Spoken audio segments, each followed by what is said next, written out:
Hello and welcome back to my YouTube channel, where in this video I will be discussing 3 things that need to change about the Happy Ghast.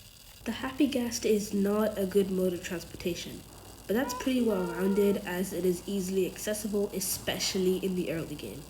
But that's not its main use. Its main use is building.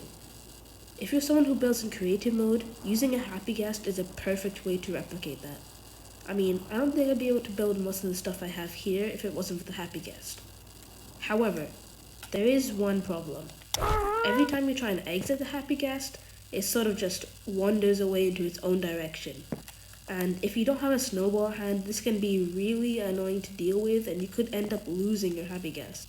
So my suggestion for Mojang is to make it so that the Happy Ghast still wanders away, but it stays relatively close to the ground, so that you can still access it even after you've let go of it. Now for the second issue, I'm going to bring up the fact that the Happy Ghast's health is super low. And in order to demonstrate this, I have to do something a little bit evil, so please forgive me. Now as long as you have a fire aspect iron sword, you can end this guy's life in 2 strikes.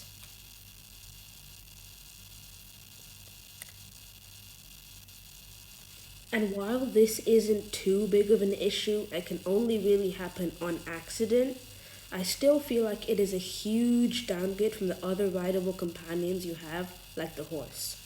Now just to show you the difference, the other mob that you can ride, the horse, has a minimum of 8 hearts and a maximum of 13 hearts, as you can see here. And this can be increased by equipping horse armor onto it, which then further adds more hearts through protection. Whilst horses are used for travel, Happy Ghasts are used for building, so therefore, there's a huge difference in speed. However, there is an even bigger difference in health. Just like Mojang made the health of each horse vary per horse, I think Mojang should also make the health of each Happy Ghast vary per Happy Ghast. This makes the health higher, but also adds an extra challenge in collecting more dry gas blocks in order to get the perfect health Happy Ghast. The last issue that I would like to address is the Happy Ghast hitbox. And with it being larger than the hitbox of most other mobs, it happens to suffocate a lot more often. Because of its tendency to wander about, the Happy Ghast often makes its way into high places or it just suffocates in general if you leave it in a confined space. So this creates a huge issue.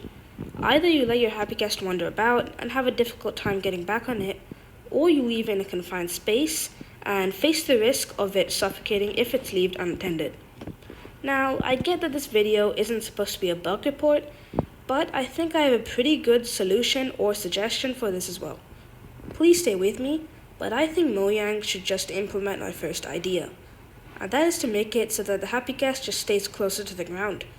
And this solution will both make it easier to maintain and make the Happy Ghast suffocate a lot less often.